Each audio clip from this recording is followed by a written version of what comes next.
শিষ্যচরিত 15 অধ্যায় 22 থেকে 31 পদ।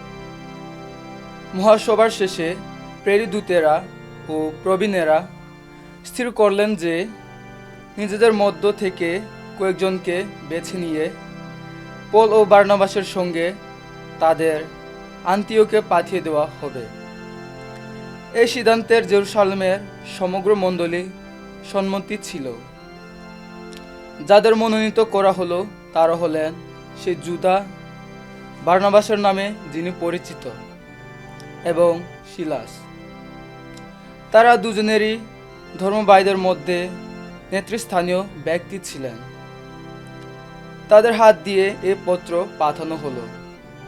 আন্তিওক, সিরিয়া ও সিলিশিয়ার অধিবাসী বিজাতীয় ধর্মভাইয়েরা, আমরা আপনাদের ধর্মভাই প্রেরিত দূতেরা ও প্রবীণেরা প্রথমে আপনাদের প্রীতি নমস্কার জানাচ্ছি।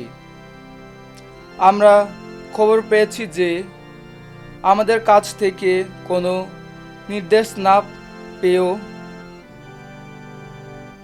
আমাদের কয়েকজন আপনাদের ওখানে গিয়ে নানা কথা আপনাদের নাকি বিব্রত করে তুলেছে, আপনাদের মনে অশান্তি সৃষ্টি করেছে।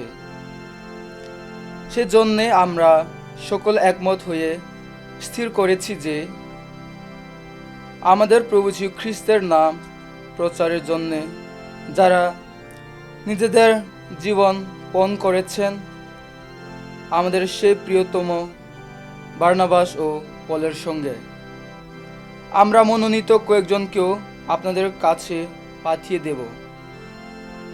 তাই আমরা এখন আপনাদের কাছে জুদা ও সিলাসকে পাঠাচ্ছি।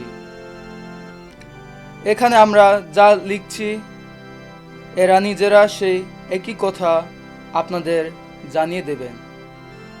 স্বয়ং পবিত্র আত্মা এবং আমরা নিজেরাও স্থির করেছি যে আপনাদের উপর আর কোনো নিয়মে ভার যেন চাপানো না হয়।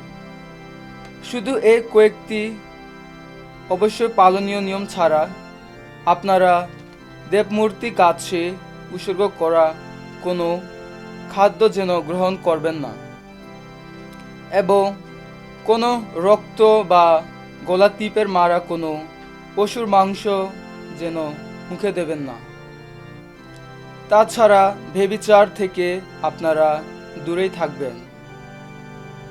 এসব কিছু সযত্নে এড়িয়ে চললে আপনারা ঠিক কাজই করবেন। আপনাদের মঙ্গল হোক। তখন প্রতিনিধির দল বিদায় নিয়ে আন্তিওকে চলে গেলেন। সেখানে মণ্ডলী সকলকে সমবেত করে তারা ওই পত্রটি তাদের হাতে তুলে দিলেন। পত্রটি পড়ে সবাই তার আশ্বাস বাণীতে আনন্দিত হলো। প্রভুর বাণী।